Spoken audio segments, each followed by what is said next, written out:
नमस्कार विद्यार्थियों, श्रीमती मोहरी देवी तापड़िया कन्या महाविद्यालय जसवंतगढ़ के यूट्यूब चैनल पर एक बार पुनः आपका हार्दिक स्वागत और अभिनंदन है।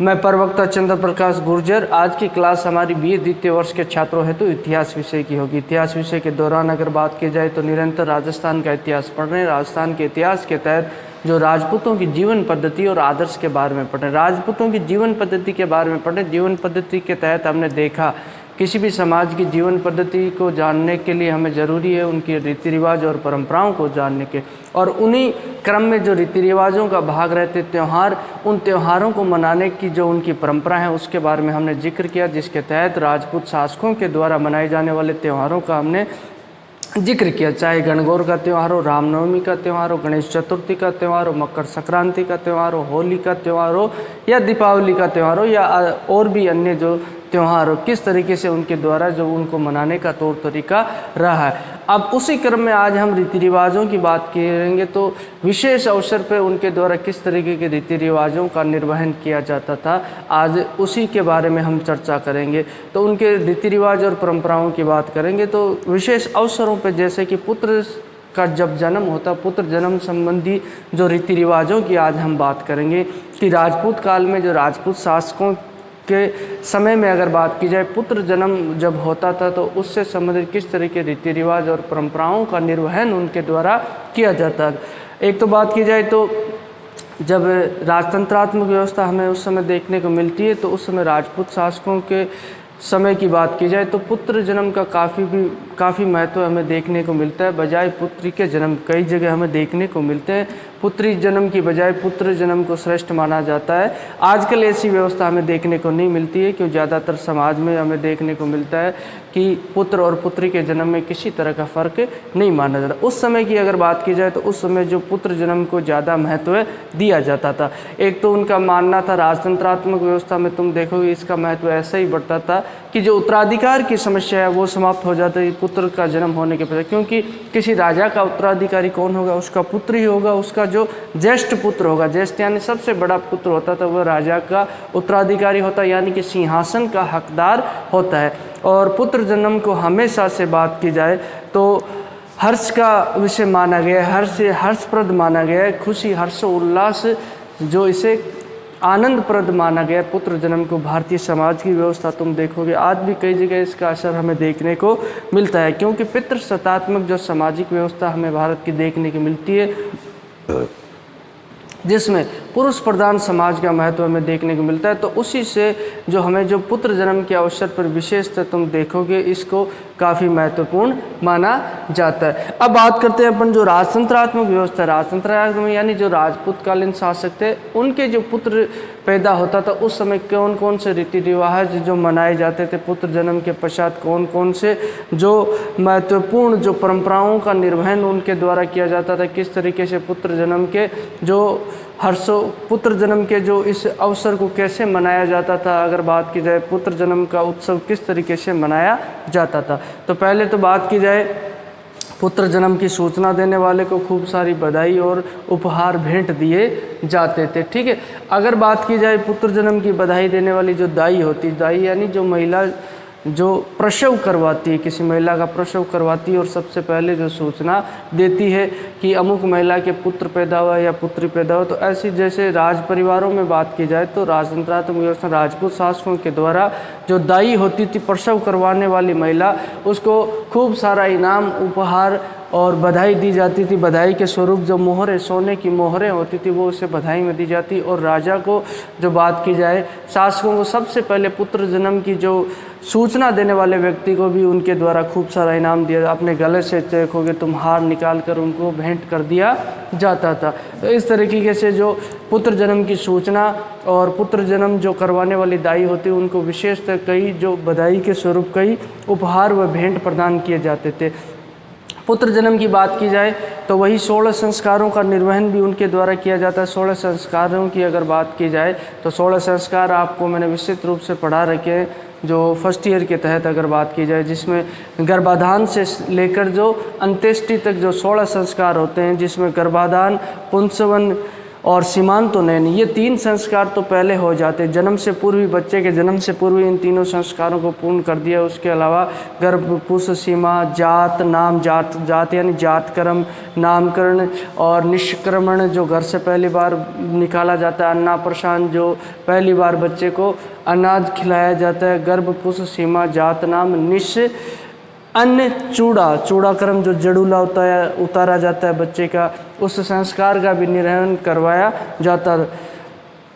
कर्ण छेदन, पहली बार बच्चे के जो कान हैं वो उनमें छेद करवाया जाता था, बालियाँ वगैरह पहनाई जाती और विद्यारंभ करवाया जाता।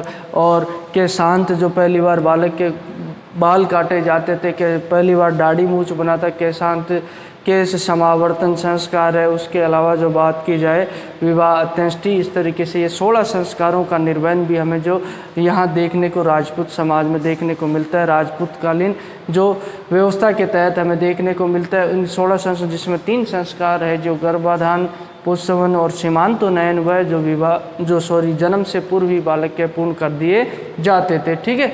और उसके अलावा जो बाकी संस्कारों का जो निर्वहन उनके द्वारा बाकी संस्कारों को पूर्ण किया जाता था। अब पुत्र जन्म के अवसर पर सबसे बड़ी जो परंपरा, वो परंपरा आज भी चली आ रही है।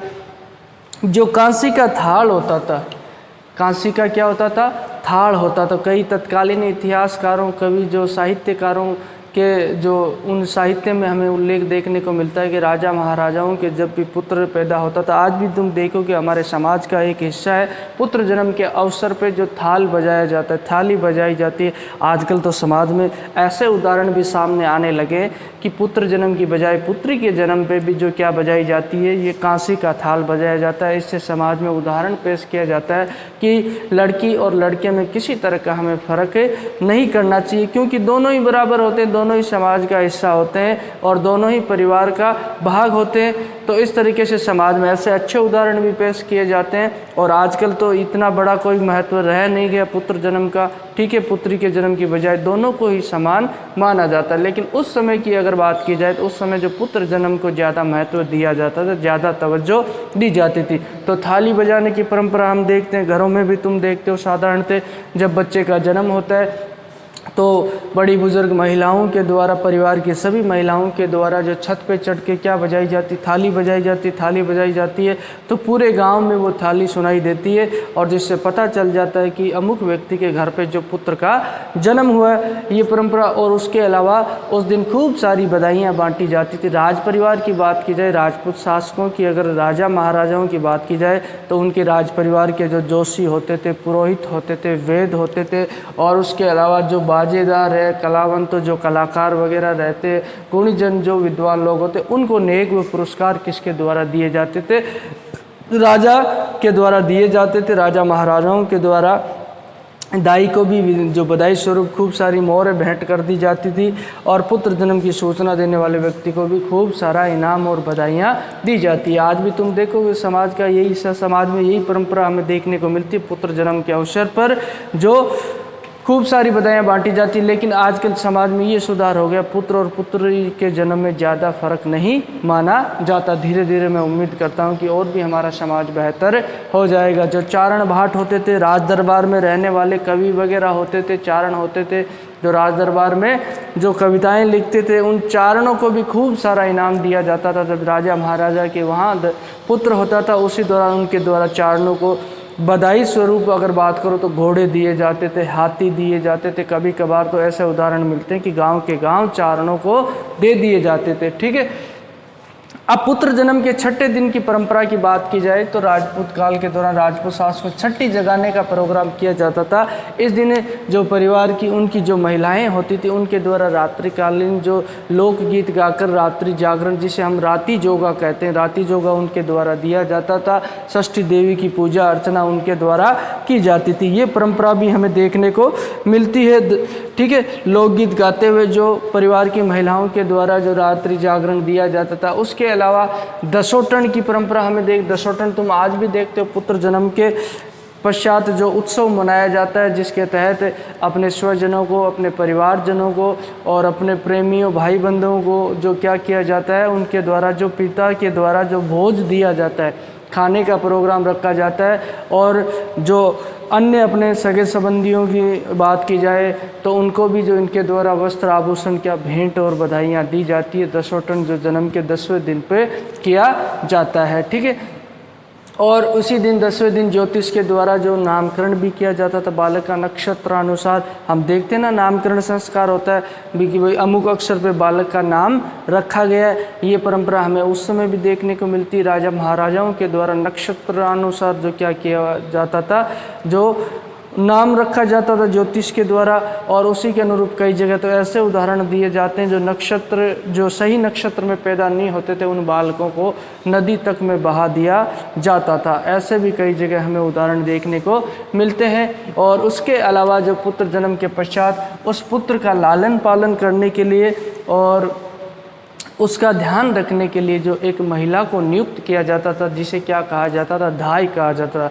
मुख्यतः ये स्वस्थ और तंदुरुस्त महिला होती थी, जैसे राजपूत परिवार की भी होती थी। उसके अलावा जो गुर्जर जाति की महिलाओं को धाई मान नियुक्त किया जाता था। पन्नादाई इसका सबसे बड़ा उदाहरण है। तो ये गुर्जर जाति की महिला जो बच्चे को दूध पिलाए, अपना दूध पिलाती थी और बच्चे की देख रेख और उसके लालन पालन का जो कार्यभार किसे सौंपा जाता था, इस धाई माँ को सौंपा जाता था। आज भी बात की जाए, उस समय जो राजपूतकालीन शासकों के यहाँ ये परंपरा थी कि जब कोई भी बच्चा पैदा होता तो सबसे पहले उसे गुर्जर जाति की महिला का दूध पिलाया जाता ताकि वह बच्चा बलिष्ठ और मजबूत हो। ये परंपरा हमें जो उस वक्त देखने को मिलती है। उसके अलावा जो कर्ण छेदन, जो उसके जो कानों में छेद किए जाते हैं, ये परंपरा ताकि ये जो अतिरिक्त जो हिरण्या की जो बीमारी होती थी उससे बचाते हैं। इसके पीछे साइंटिफिक लॉजिक भी है।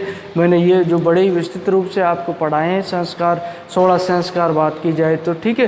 तो चूड़ाक्रम यानी जो जड़ूला उतारते हैं, जड़ूला अपना जो भी इष्ट देवता होता है उसके यहाँ जो पहली बार बालक के जो बाल उतारे जाते हैं, काटे जाते हैं, उसे क्या कहा जाता है, जड़ूला कहा जाता है। अन्नप्रशान यानी पहली बार जो बालक को बालक के पिता के द्वारा या परिवार के मुखिया के द्वारा चावल वगैरह खिलाए जाते हैं, तो वह अन्नप्रशान संस्कार। और पगल्या की परंपरा आज भी देखने को मिलती है। जब बालक पैदा होता है तो उसकी सूचना पहुंचाई जाती है। सूचना जो सफ़ेद कपड़े पे अगर बात की जाए, जो हल्दी से उसके पैरों के निशान बनाकर जो बालक की, जैसे कि ननियाल पक्ष को पहुंचाए जाते थे, ननियाल पक्ष में, और नाई लेकर जाता था और नाई को खूब सारी बधाइयाँ उनके द्वारा ननियाल पक्ष के द्वारा दी जाती थी। उसके अलावा ढूंढ की परंपरा हमें देखने को मिलती है।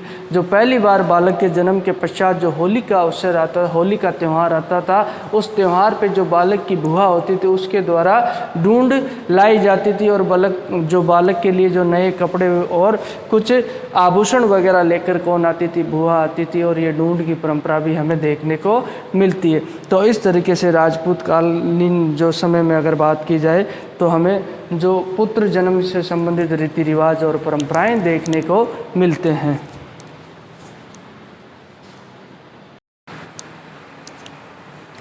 तो विद्यार्थियों, आज की क्लास में हमने बात की राजपूतकालीन जीवन पद्धति के तहत कि जो पुत्र जन्म का उत्सव है वो किस तरीके से राजपूत शासकों के द्वारा मनाया जाता था। पुत्र जन्म का महत्व जो राजपूत काल के दौरान काफ़ी बढ़ जाता है, क्योंकि उस समय जो उत्तराधिकार की समस्या होती थी, क्योंकि राजा का जो पुत्र होता था वही जो सिंहासन का क्या होता, उत्तराधिकारी होता था, ज्येष्ठ पुत्र अगर बात की जाए तो इस समस्या का समाधान हो जाता जैसे ही जो पुत्र का जन्म हो जाता किसी शासक के यहाँ। तो इस वजह से ये पुत्र जन्म के उत्सव को काफ़ी महत्वपूर्ण माना गया और पुत्र जन्म के उत्सव पर विभिन्न जो रीति रिवाज और परंपराओं का प्रचलन हमें देखने को मिलता है। आज भी जो बात की जाए वो परंपराएं जो अनवरत रूप से चली आ रही है, जैसा कि हम देखते हैं पुत्र जन्म के अवसर पर आज भी तुम देखोगे घरों में जो कांसी के थाल को बजाने की परंपरा हमें देखने को मिलती है। लेकिन समाज में अच्छे उदाहरण आजकल पेश होने लग गए हैं, जो पुत्रियों के जन्म पे भी जो कांसी के थाल बजाने की जो परंपरा हमें कई जगह देखने को मिलती है। और विशेषतः जो पुत्र जन्म के अवसर पे जो बधाइयाँ, उपहार और भेंटें जो बांटी जाती थी शासकों के द्वारा, चाहे दाई हो या पुत्र जन्म की सूचना देने वाला व्यक्ति हो, और उन्हीं 16 संस्कारों का जो निर्वहन भी हमें देखने को मिलता है। 16 संस्कार है, जिसमें गर्भाधान है और सीमांतोनयन है, पुंसवन है। उन जो जन्म से पूर्व ये जो संस्कार पूरे कर लिए जाए, उसके पश्चात को संस्कार जन्म के पश्चात भी किए जाते थे। विस्तृत रूप से मैंने पढ़ा रखा है आपको 16 संस्कार। अगर बात की जाए तो इन संस्कारों मूलतः अपना उद्देश्य यहाँ पे जो रीति रिवाज और परंपराओं के बारे में पढ़ना है, ठीक है, राजपूत कालीन। तो ये जो अगर बात की जाए तो हमें देखने को मिलता है। और दशोटन की परंपरा जो जो पुत्र जन्म के अवसर पे जो भोजन का भोज का प्रोग्राम किया जाता है, अभी भी हमें देखने को मिलता है। तो ये परंपराओं का प्रचलन हमें उस वक्त देखने को मिलता है। तो बोलिए, यहाँ तक आपको कोई चीज़ समझ में नहीं आई हो, किसी तरह की समस्या हो, शंका हो, तो आप निसंकोच पूछ सकते हो। आपके पास जो शैक्षणिक व्हाट्सएप ग्रुप प्लेटफॉर्म अवेलेबल है, उसके माध्यम से भी आप अपनी बात मुझ तक पहुँचा सकते हो। और जो इतिहास विषय से संबंधित आपकी कोई अन्य जिज्ञासा, उत्सुकता, उसको भी आप मुझसे साझा कर सकते हो। और अध्यापन से संबंधित किसी तरह की राय या सुझाव वो भी आपकी आमंत्रित है। तो मैं उम्मीद करता हूँ आपको बेहतर तरीके से समझ में आया होगा। तो आज की क्लास के लिए बस इतना ही। सभी विद्यार्थियों का एक बार पुनः बहुत बहुत धन्यवाद।